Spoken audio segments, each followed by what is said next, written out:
The Cedar Creek State Penitentiary was a fortress, one of the most secure prisons in the United States.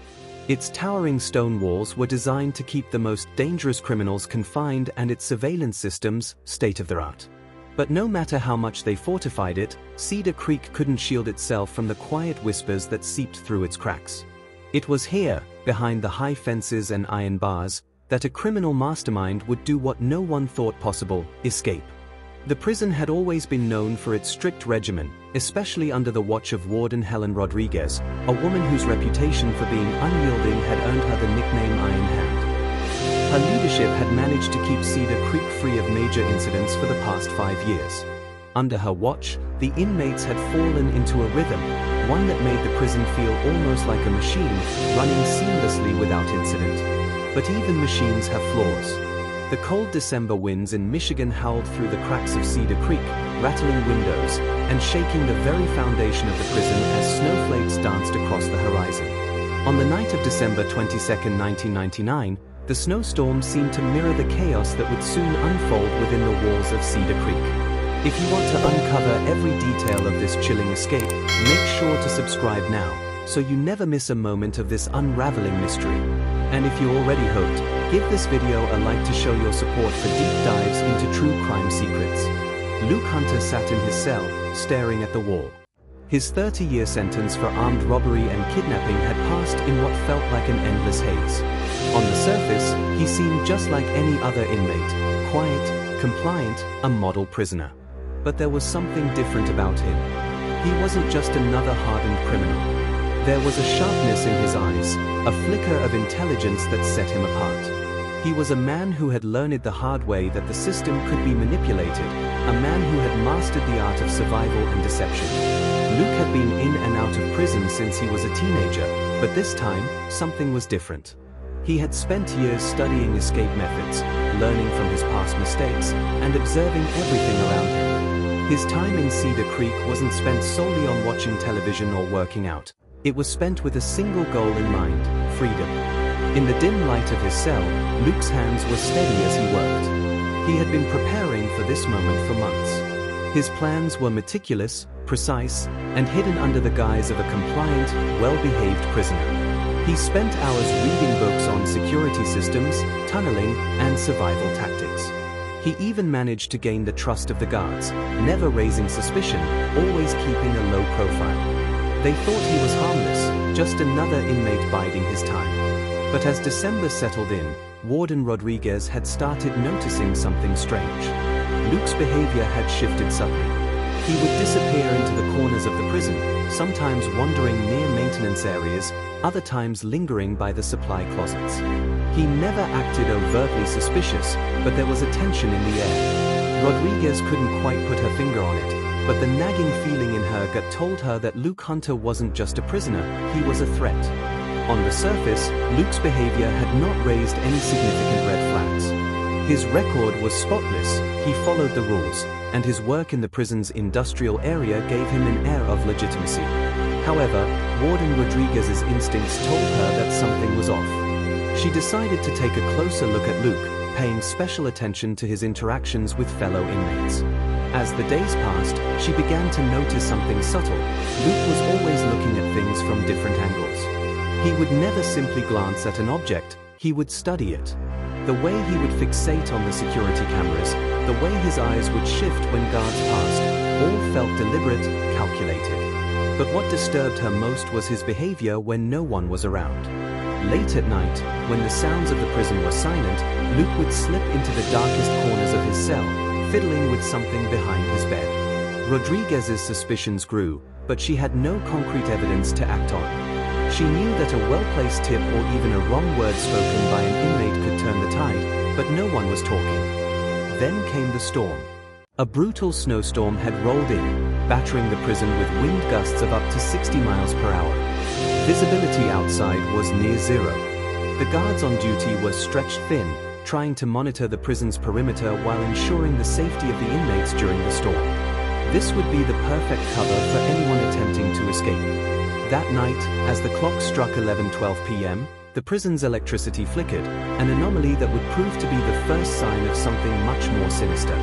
Luke Hunter had planned everything down to the smallest detail. The storm was his ally, and the glitch in the power grid was the first step toward his escape.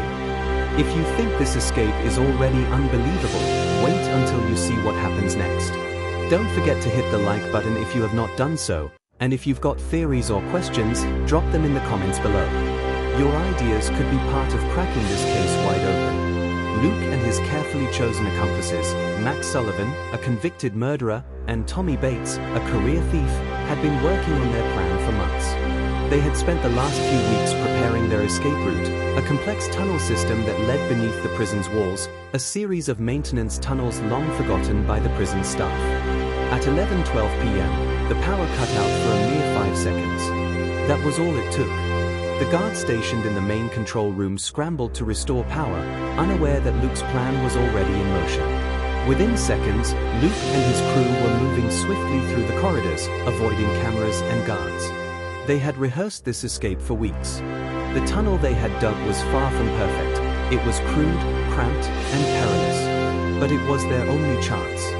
The men crawled through the narrow passageways, the sound of their breathing the only noise that dared to break the silence of the night. They emerged from the tunnel just outside the prison walls, hidden from view by the raging storm. The men disappeared into the darkness of the night, leaving behind only the faintest traces of their passage. As the men crawled through the perilous tunnel, one wrong move could have cost them everything. But did they make it? The storm provided the perfect cover, but for how long? Subscribe to follow the rest of this heart-pounding escape, and like the video if you're on the edge of your seat. Share your theories on what might happen next in the comments below. Could the storm hide more than just their tracks? The next morning, as the guards began their rounds, the chaos erupted. Luke Hunter and his 2 accomplices had vanished without a trace. The prison was in a state of panic. The warden was alerted immediately, and the lockdown was enforced. Every inch of Cedar Creek was searched, but there was no sign of the escapees. The investigation began almost immediately, but no one knew where to start. How had they managed to escape? Cedar Creek was one of the most secure prisons in the country. The surveillance cameras had been bypassed, the guards had been outwitted, and the tunnels had been dug right under their noses.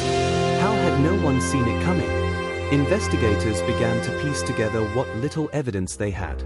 They discovered that the men had used tools from the prison's own maintenance department, tools that had been missing for weeks. But the most troubling discovery was the tunnel itself, a complex series of narrow, winding pathways beneath the prison that had been dug with precision. The authorities began interviewing the guards, but they came up empty. Most of them had never suspected anything unusual. But then, the investigators began to look closer at the behavior of the maintenance staff. Was it possible that someone on the inside had been helping the escapees? In your own thoughts, do you think someone really helped them escape? If you're captivated by this twist, subscribe to stay updated as the truth unravels. And if you think you've spotted a clue we haven't mentioned, drop your thoughts in the comments below. Your theories could help crack the case. The investigation into the escape quickly turned into a high-profile case.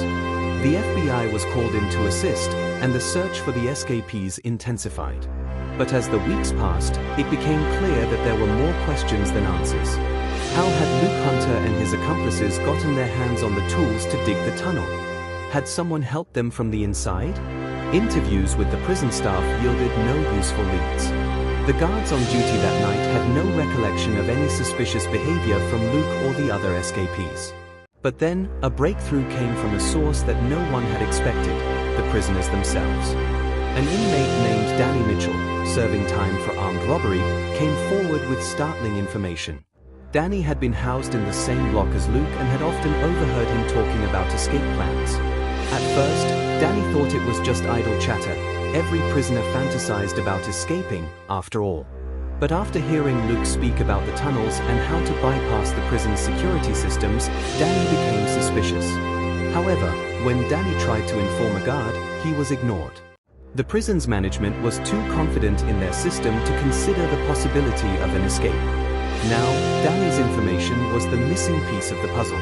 As the investigation dragged on, the authorities struggled to find any concrete evidence that linked the escape to an inside accomplice. Some theorized that one of the maintenance workers had helped Luke and his crew dig the tunnels. Others believed that Luke's criminal associates on the outside had provided him with the necessary resources to plan the escape. However, the most disturbing theory was that Warden Rodriguez herself might have been involved, either directly or indirectly. Some prisoners claimed that Rodriguez had turned a blind eye to the prison's deteriorating security. Was this negligence, or had she somehow been complicit? Despite the widespread manhunt, Luke Hunter was never found. His escape remains one of the most baffling mysteries in the history of U.S. prisons. Investigators have never been able to confirm whether an inside accomplice helped him or whether the escape was purely the work of a criminal mastermind who outsmarted the system. As the years passed, the case grew colder. Luke Hunter, Max Sullivan, and Tommy Bates became ghosts in the system, their fates unknown. But the question still looms, did they ever get caught? Or did they vanish into the shadows, living out their days with no one the wiser? What do you think really happened to Luke Hunter? Did someone on the inside help him?